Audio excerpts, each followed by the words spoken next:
Diishoo keessa jirra. Akkuma argitan lafa bareedu magariisa paarkii. Paarkiileen keenya hin seenne garanaan bakka isin mul'atu kanaani. Iddoon burqituu jedhamti. Burqituun eessare? Bira nu fidi qaba. Adeemnu bakki mul'atu kun burqituu jedhama. Safarri kun immoo naannawa isheeti. Akkuma argitan baay'ee bareeddi jechuudha. Sirriitti magariisa. Asumaan ada ofirra zanaa jechaa jirra. Ayyaana waggaati. Warra amantaa musliimaa hordoftan hundumti keessanuu baga ayyaana isin gahe. Sooma hiikkatiin isin gahe.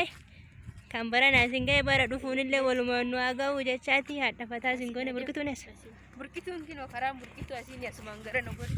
Burqituun summaa burqituudhaan shaaworitti fudhatumi. Burqituu jechuun iddoo dhuguma bishaan baay'ee bareedduu taateedha. Namni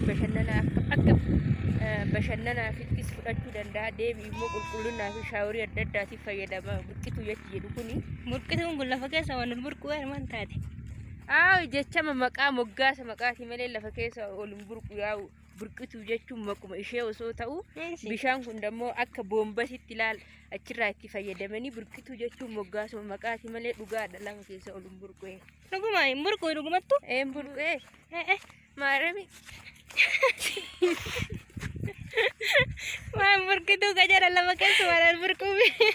Jechi garuu burqituu jechuun kan lafa keessa bahuudha kan lafa wayii qotanii lafa kennaaf akka roobeesitti gurgaadi ka jedhamu sun lafa keessa qotanii akkasii saniin silaa wal qabachuu danda'a jedhe. Garuu kun immoo maqaadha malee burqituu ka jedhu kan lafa keessa malu.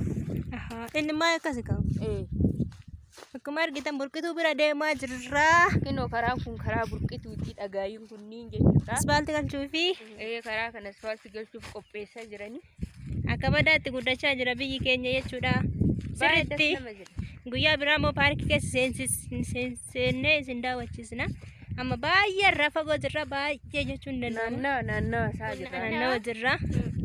Sanuu kophaa keenya dhiirri nu bira hin jiranii. Baay'ee sodaachisaa. Namni nama daawwachiisu yoo hin jiraatin beektaa akkuma beekamu xiqqoo nama irrakkisa seenu. Kanaaf jecha namni ijoolleen dhiiraa wayii nama bira jiraattee akkasumas dammoo nuttis qophoofnee manaan baane mattaawaqaa minaamina barbaachisa iddoo daawwannaa san seenuun. Meetumaan kaasabti tun duubatti achi bahi. Gara fuulduraa kana. Sagalee riyyuun ta'a. Lakkee sofaatellee bareeduma. Dhugaa rabbi bareeda. Asii seennamoo? Karri asiini. Karri bakka kanaan jechuudha. Kunoo asii jechuudha. Duraan akkanaa miti. Duraan badhuma jira. Amma ijaaranii jiranii. Amma kunoo akkuma argitan achi kunoo bakka mana ijaarsa kana. Kunoo naannoon kuni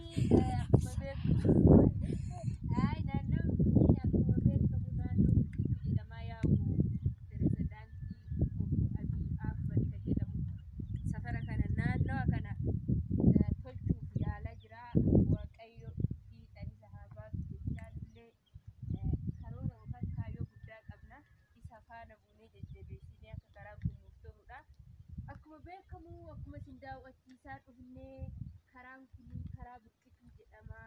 Naannawa ishee jennee isinitti himaa dhufnee kun immoo barri ittiin seena yoo ta'u. Barri miti bara. Balbala. Afaan Oromoo. Itti seena. Yaa rakkoon qabu. Maal dhabaa miti. Haasa'e qajeelchii waasofte. Haasa'aa jira bara. Seenaa dirama simbananii. Moo karaa biraatis dorgamullee danda'a. Yoo asumaan hunduudha akka kun bakka kana yoo banameen seenaa ingidiin immoo akkanumatti daawwanna. Hin banamaa ganne. Banamullee danda'a beekta. Garuu